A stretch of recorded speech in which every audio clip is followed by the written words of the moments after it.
Fall fishing season is just around the corner, and Border Sporting Goods is your fishing headquarters for rods and reels from G. Loomis, St. Croix, Fenwick, Lewes, Shimano, Daiwa, and Abu Garcia. No matter what species of fish you are targeting, Border Sporting Goods has the perfect setup to make your next trip on the water a success. Borders also has baits in every size and style with a wide selection of tackle from Berkley, Strike King, Zoom, Z-Man, Bandit, and many more. Before hitting the water for your next fishing trip, stop by and stock up at Border Sporting Goods, US 60 West in Ashland.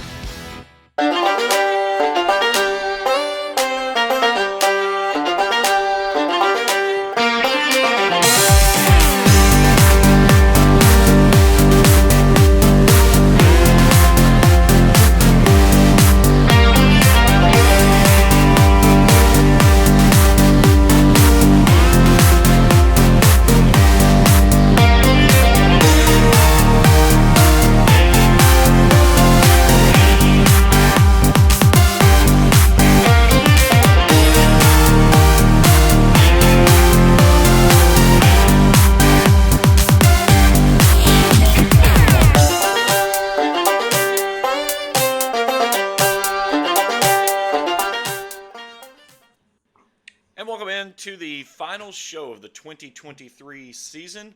He's Evan Ferguson. I'm James Collier. Welcome into Casting with the Coaches presented by Border Sporting Goods. Coach, did you have a good Christmas? I did. Did you? It was. Got some nice new equipment, a few little things. Been out on the water a couple of times to try some stuff out. So it's been a good time. But that's something we're going to talk about today is those New Year resolutions and some of those maybe goals that we have for the upcoming 2024 season. Yeah, it's probably not no new year, new me, but definitely excited to get the new fishing year started off. And as warm as it's been lately, it may be happening a little bit sooner than we expect. Without a doubt. And, it's something that you look at this time of year and you start thinking about. A lot of people are like, it's cold, it's not a good time to go fishing. And you and I, we're chomping at the bit. We're seeing this temperature continue to drop a little bit lower and lower. We've got that ideal temperature we're looking for some of those lakes down south.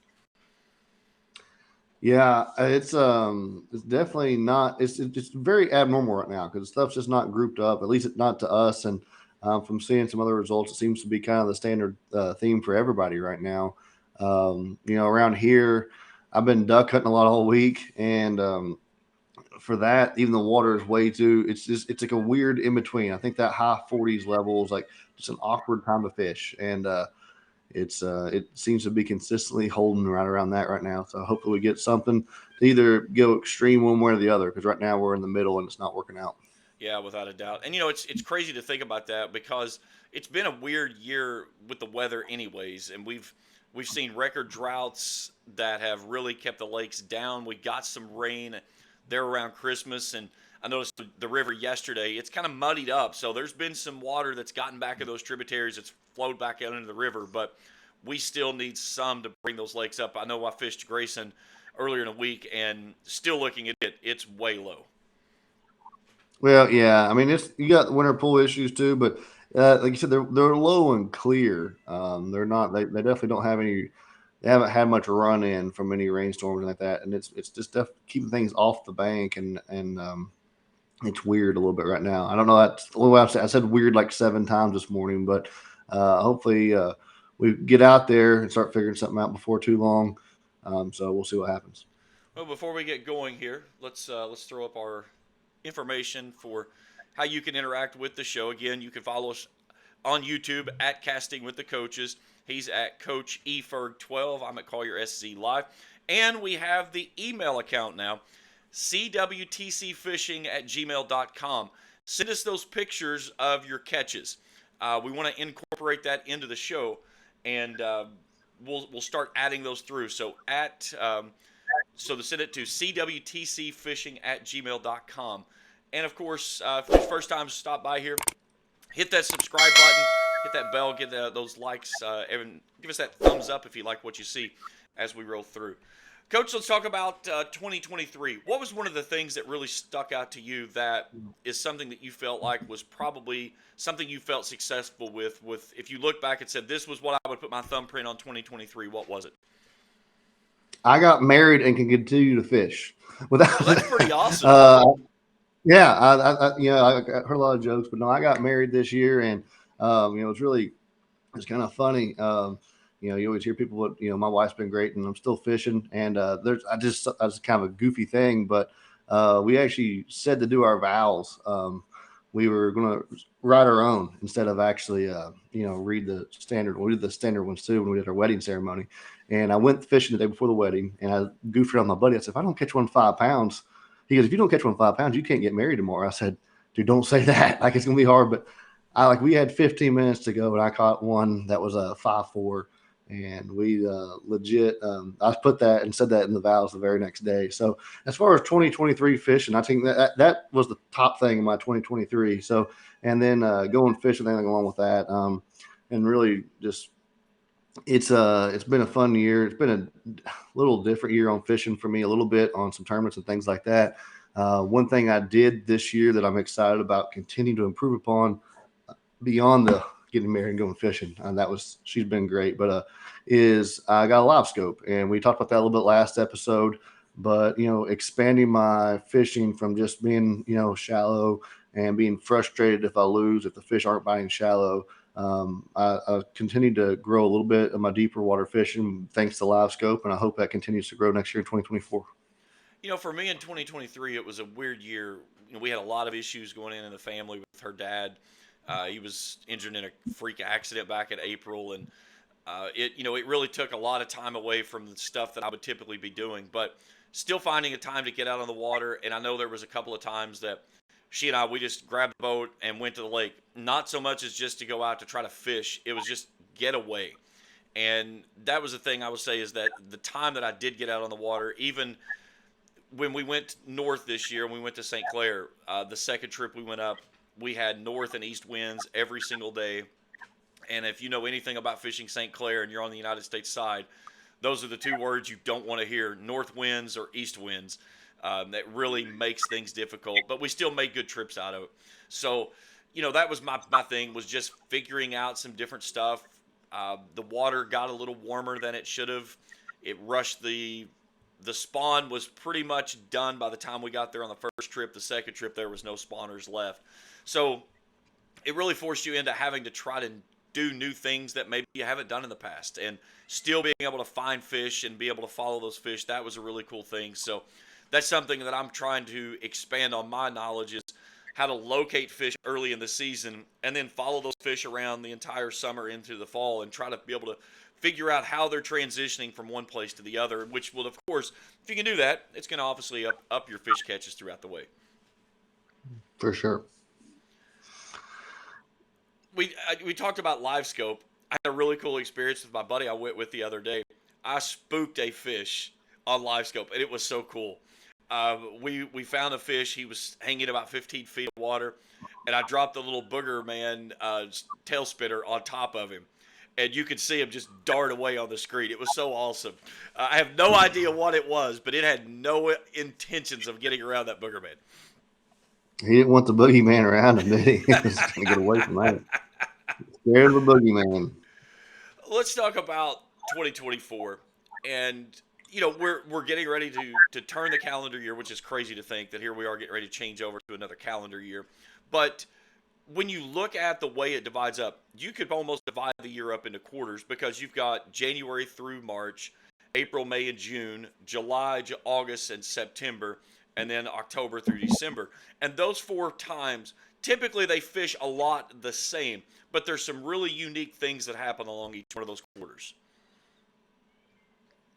Yeah, we basically the spawn is always the biggest thing that changes what the bass do. Water temperature and all that too. But as soon as these days start getting longer and longer, we're already on that positive uphill climb now of days lengthening out. So once the moons get right here into March, in April, we'll be looking to finally get some fish on the beds. And it's like you said, it's a unique everything throughout the year, all four seasons. But each season in its own has its own transition times within it. So I think that's really, you can look into a lot of the transitions. You can go into where we're at right now. We're talking about wanting to get colder, arguably, or warm up one way or the other right now this time of year in winter to kind of kind of pattern the fish and group them up more. I mean, so go ahead and you can go like if they starts to warm up, what are you going to be looking to do here the next couple of weeks? We'll start with January and go forward with that. Well, let's talk about the quarters as a whole. So let's start first with that January, February, March, and you talked about it. You can have a cold trend that brings the fish and groups them deeper.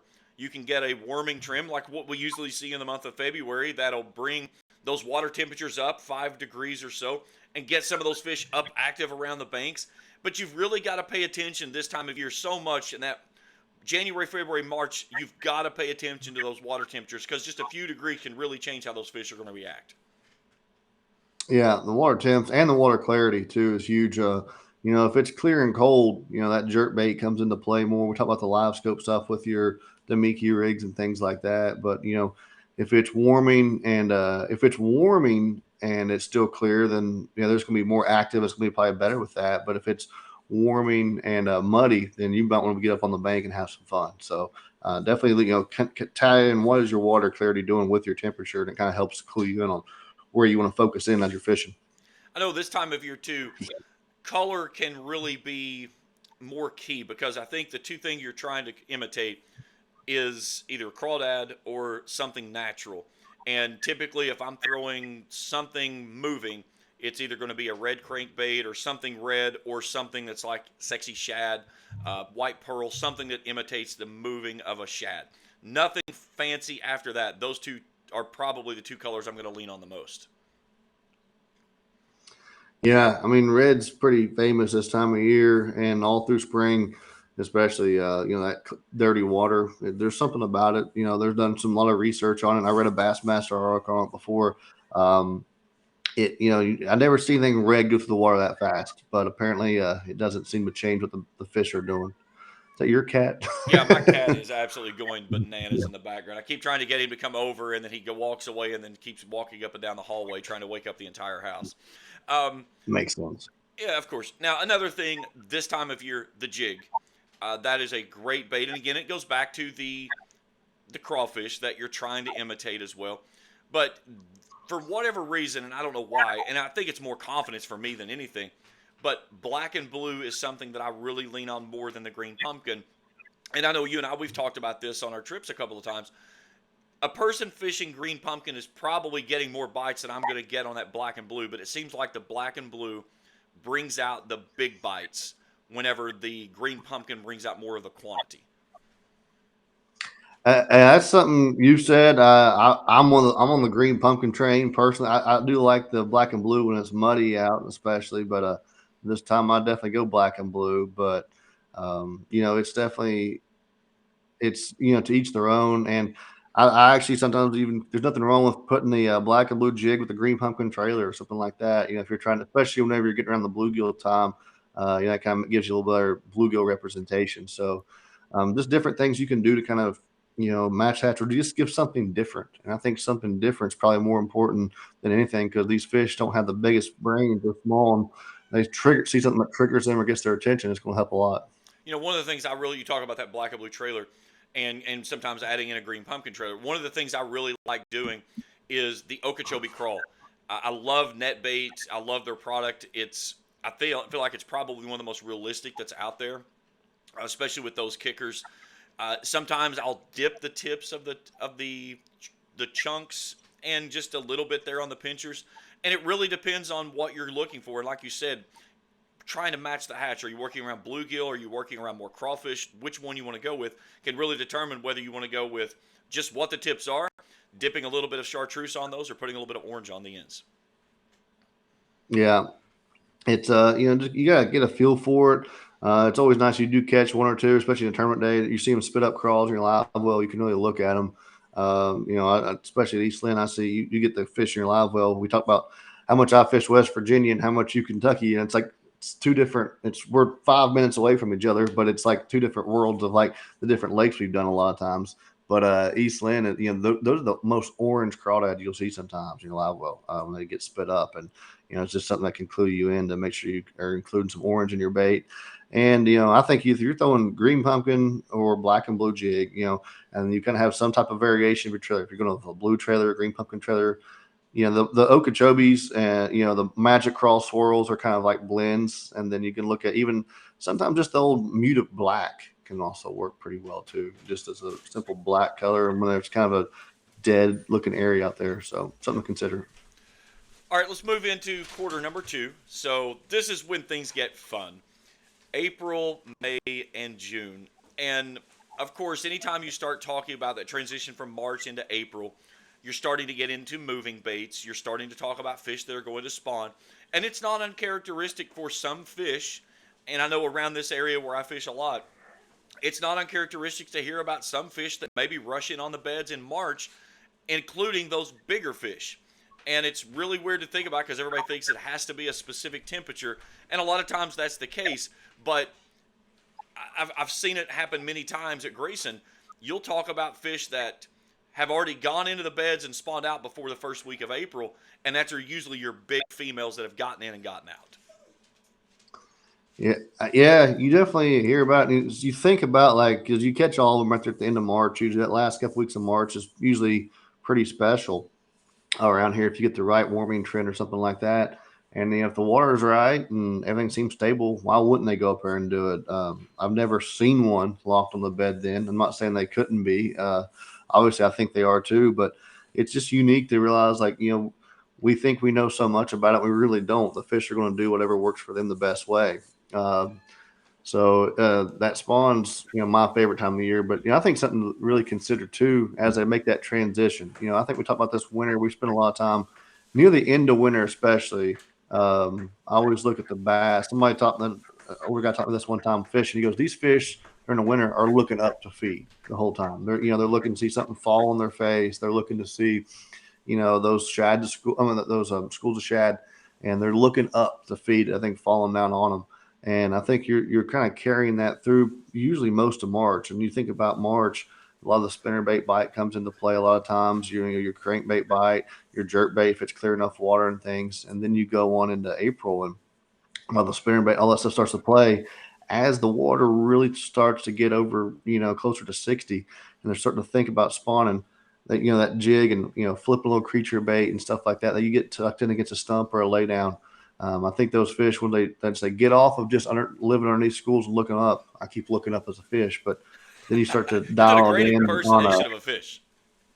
yeah, on just jump around. But no, it seems like you see that transition from moving baits down to a flipping bait, and you can definitely catch them dragging the whole time. And I think you catch a lot of big fish there at the end of March, early April, dragging jigs. Couple 20, I think it was the 2013 Classic Cliff Pace one. Was it 2013 or 2012? Whenever he won at Grand Lake, and he talked about dragging a jig. And at that time, I was really not very well versed at all in throwing a jig. I was actually getting my, and I thought, what's he doing? And I he talked about like gravity fishing a jig, letting it just drag down and letting the imagine the weight of the crawl or the jig moving the bait down, that steeper bank about a 45-degree angle. And I, got a chance to practice that at some places. The very first time I tried it, I set the hook and it was a 4-4. I'll never forget it. And that was my first actually ever good jig fish. I'm like, what? No, this is awesome. And I threw it again, caught another 3-pound. I'm like, okay, this is unreal. And I read just how he said to do that, just dragging it, letting it flutter down. And that was the first week of April. And then they moved up and got around, and I started like kind of swimming that thing around a little bit, caught a big one, and kind of now the jig's been part of my arsenal ever since. But I think about that early on. Sometimes instead of flipping it and hopping it because they're not all the way up there, that drag, sometimes it will be a little bit better than the flip at the early time of the year. I remember the first time I learned how to fish a jig, and it was early in my career when I started fishing competitively. I was fishing with my bass club out of Louisville, and I drew out with a guy who was probably the best jigger fisherman in the entire club. So we were fishing on No Lin. It was a night tournament. We were fishing 7 to 2. So we went down early, and I told him, I said, "Will you teach me how to fish a jig?" So we got in the water around 5 o'clock that evening.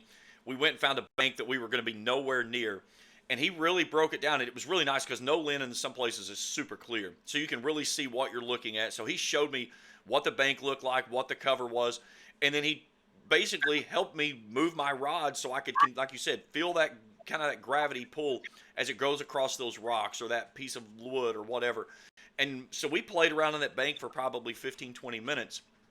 And then we got into the tournament, and I ended up winning. I fished behind him. He was throwing the green pumpkin and the shaky head, and he probably caught 10-1 fish of me, what I caught that night. I caught 7 keepers. All 7 fish I caught that night were keepers.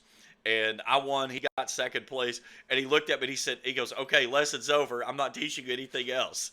So, and it was something that I was throwing the black and blue that night as well. And I mean, I like throwing a jig, and it's something that I know that it's something I probably need to get back into more.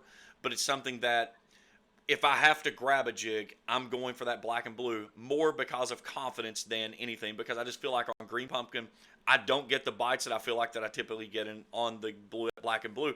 And again, we've talked about this so many times. A lot of fishing has a lot to do with confidence.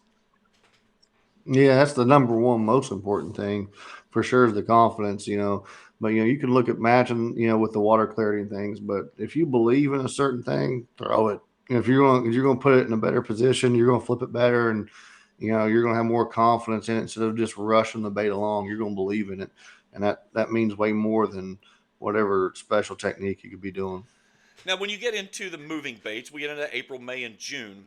The thing that really goes into effect, you talk about spinner baits. So usually this is when the rods are all over the deck. You've got rods galore hanging out there. But typically I'm going to have a couple of different spinner baits. I'm going to have some willow leaves. I'm going to have some Colorado blades, probably a white chartreuse or something of that nature. You're going to have multiple colors of crankbaits, probably a jerk bait that's out there. You're looking at possibly some top water, maybe some frogs that's working. I mean, there's a lot of different things, and you've got to figure out, like you said, which way is that fish feeding when you're trying to imitate whatever it is that they're eating off of at the time. And with that time of year, are they even feeding or are they just protecting the nest? I think that April, May, June is really, we talk about different we're segueing into different like seasons and stuff. That season has 3 to 4 seasons inside of it, and it's on the transition of the pre-spawn, to start with, and then how are you fishing when it's early pre-spawn? We talked about what we were doing in the March with the crankbaits, the spinner baits, and dragging a jig. And then right there when they're getting up, are you looking for beds? You committed to bed fishing? I'm going to scroll around and look and, throw a search bait, possibly a big top water or, different baits that could, trigger a strike. Then you got the days when they're locked on, but you spend all morning waiting on them to come up and pull into the bed. They don't get there to about 9 or 10 in the morning sometimes. So they pulled off the night before. And then, after you've got your spawn fishing done, they're not always all spawn at the same time. So are you going to be, if it is a bad, non-conducive day for spawn fishing, are you going to, be able to cover water and catch some? And that's usually what gets my hind end beat that time of year more than anything is when I'm so locked into just fishing on the bed. And then all of a sudden they've moved on or they're just pulled off just a little bit. So the guys that can drag something really slow and, a little bit deeper tends to work out, or they just cover water and have more fish marks. There's so many things I think about that time of year, and I literally live for that time of year. It's outside of football season. It's my second favorite time of year is that week when they start getting on the bed really well.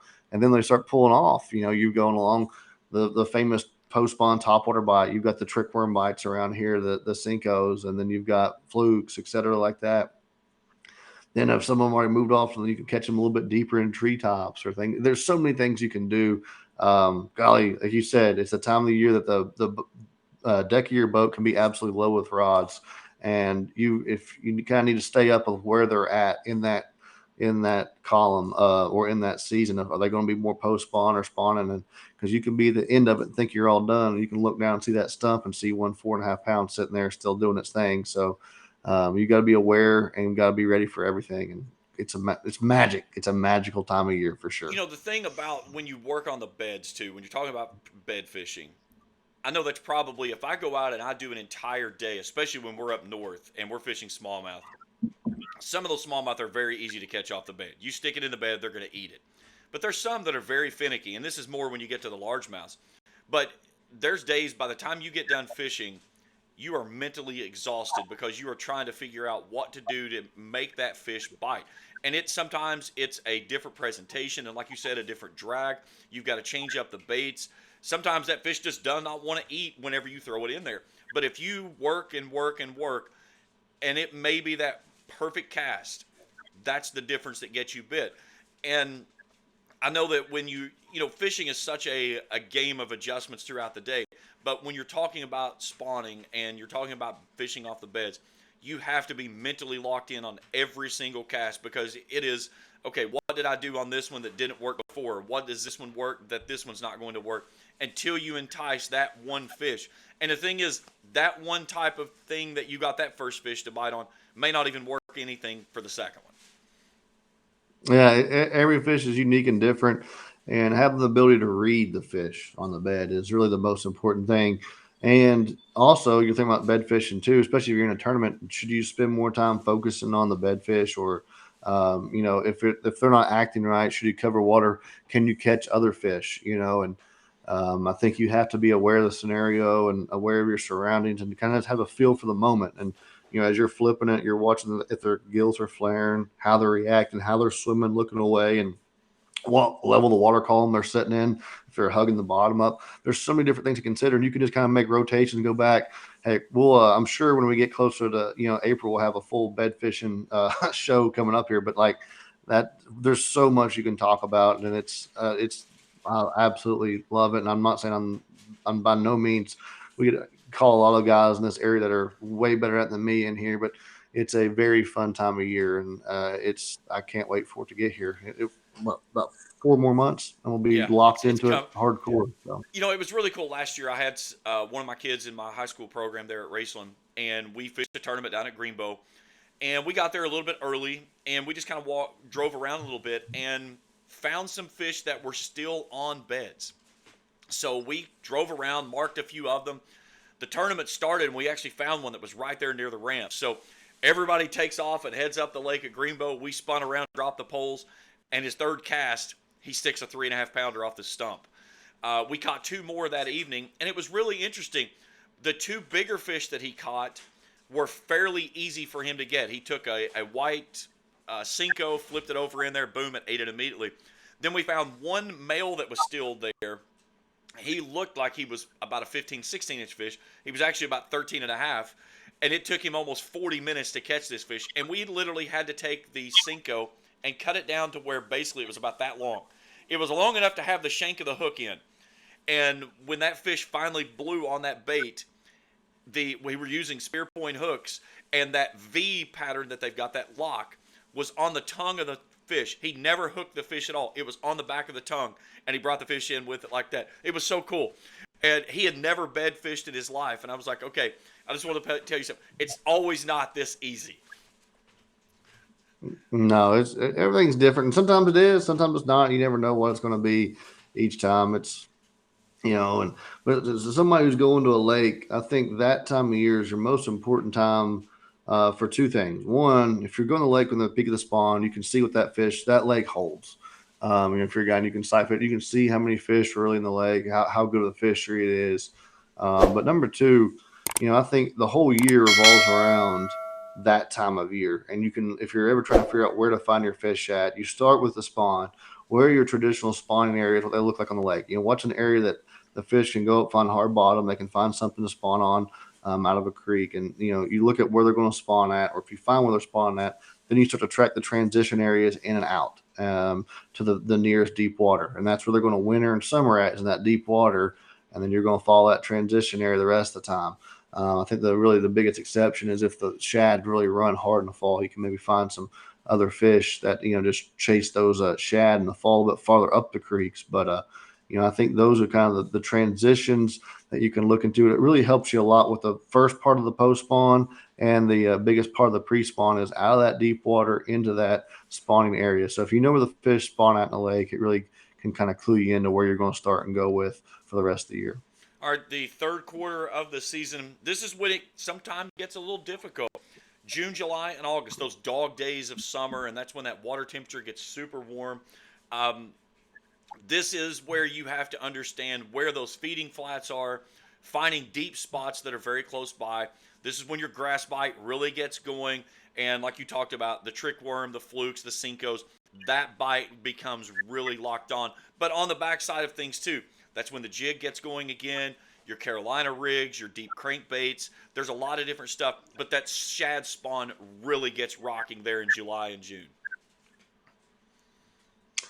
Well, that shad spawn. Well, I think around here it seems like the shad spawn's more like May. I feel like around here, at least from my experience. So it's the right there, the tail end of the actual spawn. You'll start to get the shad spawn deal happening. If you're at some of those bigger lakes like Kentucky Lake, Cherry, like you can get some really extreme. It's awesome to see the really big shad spawns. We don't get that full on experience of that around here.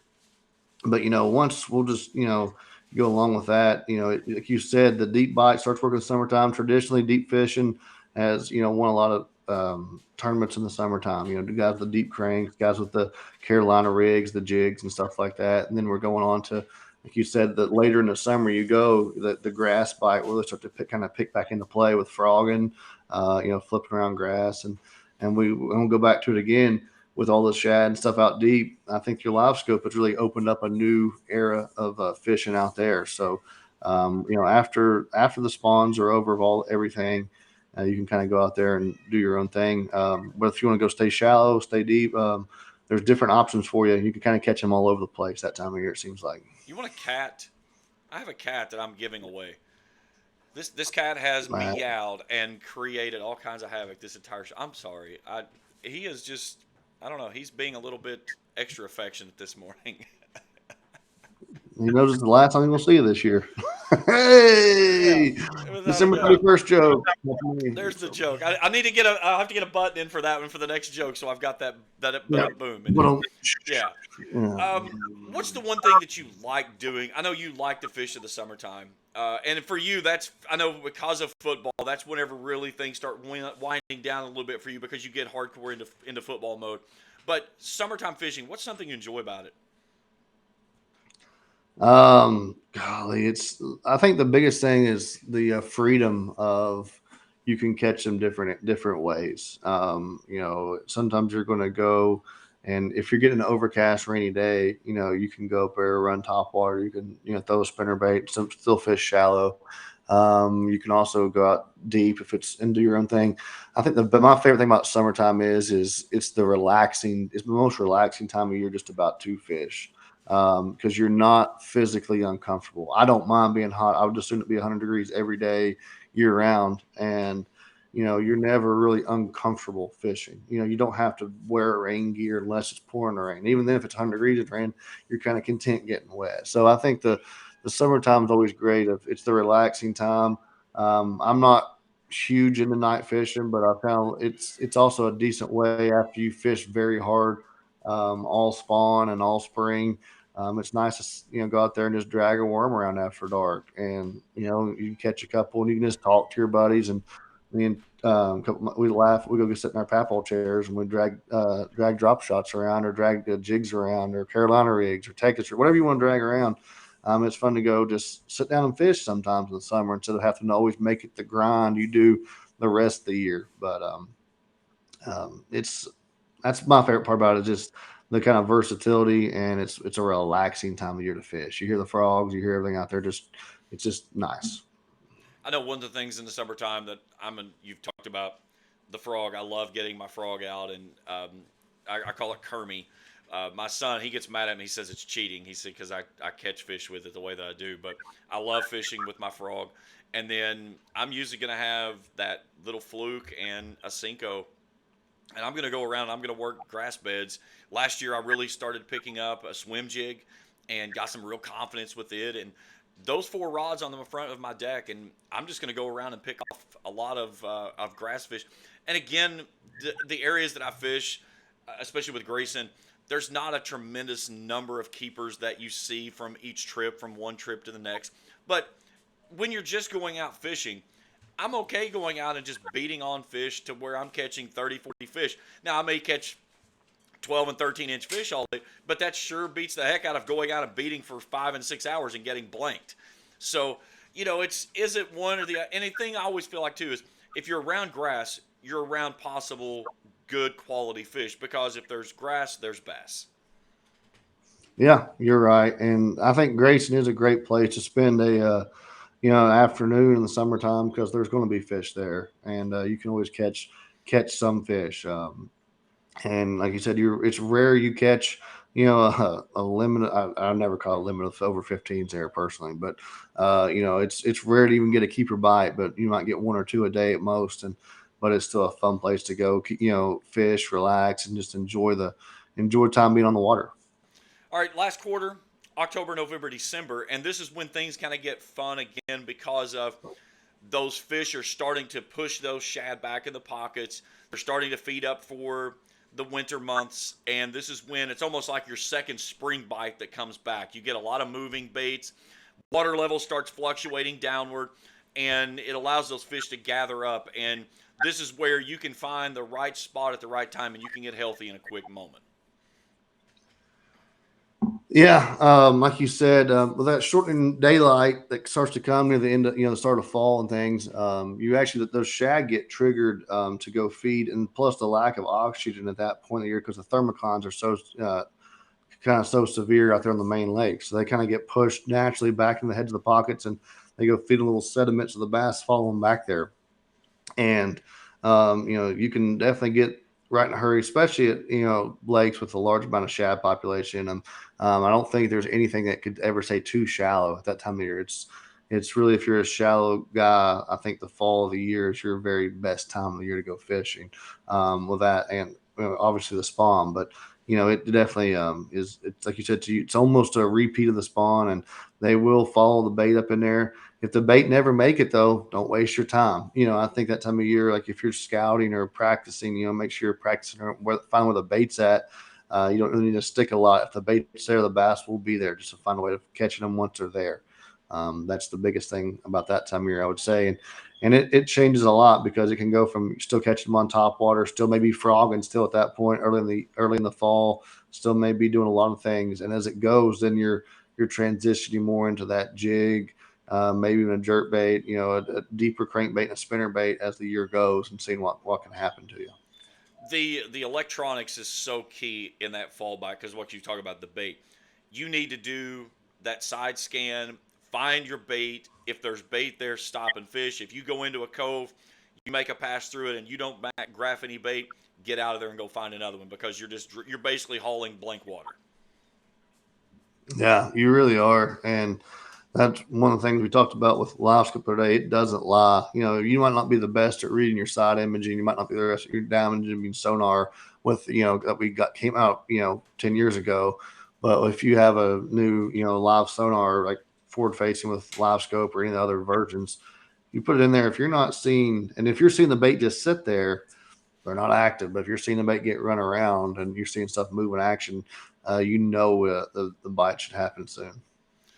Well, Coach, let's set a goal for each of us this year as we roll the calendar over to 2024 tomorrow.